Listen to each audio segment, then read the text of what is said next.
ఉద్దేశం అందరం కష్టపడదాం. ఏ విధంగా మొన్న కష్టపడ్డారో తప్పనిసరిగా అందరికీ వచ్చే పదవులు వస్తాయి. రేవంత్ రెడ్డి తప్పనిసరిగా అందరికీ న్యాయం చేస్తాడనేది నాకు నమ్మిక. దీనితో ఒక శుభ సూచికం ఏంది తెలుసా? పక్క రాష్ట్రమైనటువంటి ఆంధ్రలో షర్మిల గారు కూడా ప్రవేశం అయింది. ఈ పని ఎప్పుడో చేయమన్నా అమ్మా నువ్వు ఎందుకు షర్మిలమ్మ ఎందుకు ఇక్కడ ఏమున్నదని వచ్చావు అమ్మా? నువ్వు ఉన్నావు ఇక్కడ ఆడబిడ్డవే, ఇక్కడ ఆడబిడ్డవే ఒప్పుకుంటా. కానీ ఎక్కడనైతే పోగొట్టుకున్నదో అక్కడనే ఫైట్ చేస్తే అదేదో పాట ఉన్నది, ఏది ఆకులు రాలినదే మళ్ళా పురుగుతుందని ఒక పాట అయినా అక్కడ నీకు న్యాయం జరుగుతుంది. ఈ పని మొదలు ఎప్పుడో చెప్పిన అమ్మ నువ్వు ఇక్కడెందుకు అనవసరంగా టైం వేస్ట్ చేస్తున్నాను. ఫైనల్ గా షీ హాజ్ అగ్రీడ్.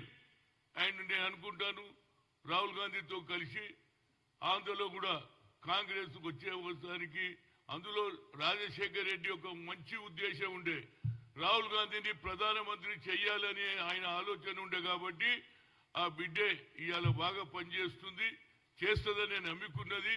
కానీ ఆమెకు ఒక్కటే కోరిక నాది, నేను ఇవాళ పేపర్లో చూసిన ఇంత అన్యాయం అయితే ఎక్కడ చూడలేదండి.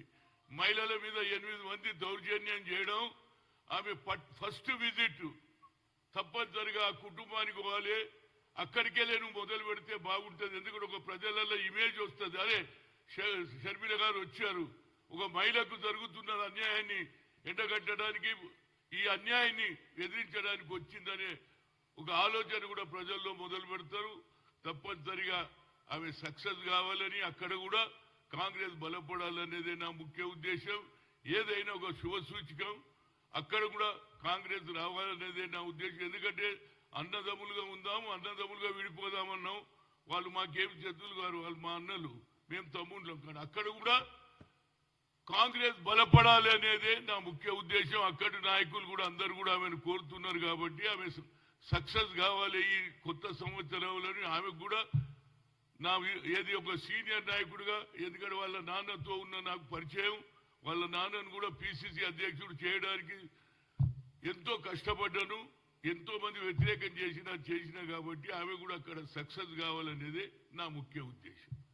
మరొకసారి happy new year to everybody including media, electric తీసేటోడు అదే చూయించేటోళ్ళు అందరికీ కూడా నా హృదయపూర్వక ధన్యవాదాలు. Thank you.